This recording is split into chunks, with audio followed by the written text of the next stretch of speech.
And back here at home, we are being spoiled by some of the weather. It's very nice out, but there's also a wildfire threat. Right. You got to take the good and the bad. You know, it's Oklahoma. We get a little bit of everything, and it's January. It's pretty wild. Are we sure? I know.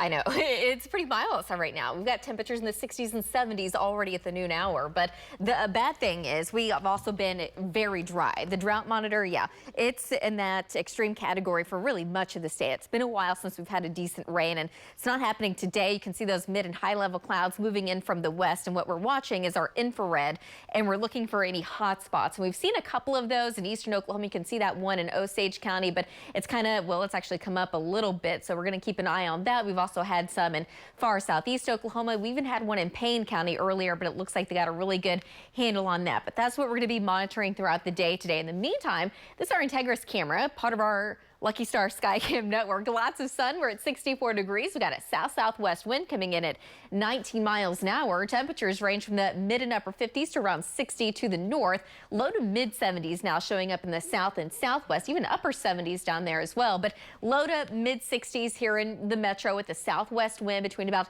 15 to 25 miles an hour. Seeing gusts as high as around 30 in the far southwest and also out there in the panhandle. Relative humidity ranges from the mid and upper teens in the far west to the 20s and 30s here in central Oklahoma. It's not nearly as dry out to the far east, and that is why the fire threat's a lot lower out there. But kind of moderate category here in central Oklahoma. We're in that high category out to the west, and we're going to stay in that high category for the next couple of days until the cold front moves in.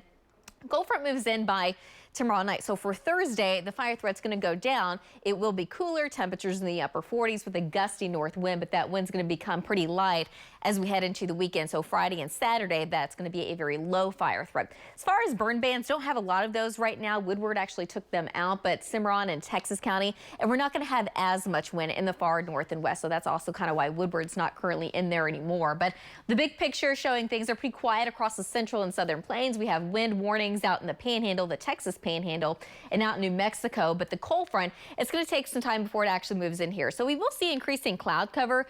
As far as moisture is concerned, really don't see a whole lot of that with this particular storm that's moving in by tomorrow. So it's a wave that's going to bring a front in here. But as far as rain chances are concerned, it's going to be a very slight chance in the far east and the far northwest. Behind it, it's going to be a little chilly for a couple of days. Highs in the upper 40s, which is very normal this weekend. Temperatures go up, but it's still going to be cool with highs generally in the 50s until this next wave moves in by Monday. As of right now, I really don't see high rain chances at all. If anything, maybe eastern Oklahoma once again. So very much moisture starved at this point. And as we get into about midweek of next week, we've got another wave moving in. Temperatures do look mild out ahead of it. It does bring at least a slight to moderate chance of rain and storms around here, but behind it, temperatures do cool off just a little bit. So lots of ups and downs, but it's been very hard to get any rain in here. We really don't see any strong rain chances at this point. But today, we're shooting for a high of about 70 degrees in Oklahoma City, 66 in Ponca City, mid and upper 70s across the south overnight tonight, dropping down into the 30s with a lighter wind. Tomorrow, the wind starts to ramp back up. We're going to be back in the 70s. Tomorrow evening front moves in, but a slight chance in the northwest and moderate chance in the far southeast. By Thursday, completely different. Now it's more seasonal, highs in the upper 40s, but it's certainly going to feel, or you're going to feel that difference. And of course, Martin Luther King Jr. Day is on Monday. Temperatures look nice for the parade if you're going to that. Partly sunny, highs in the low 60s with a chance of rain by midweek next week. We'll be right back.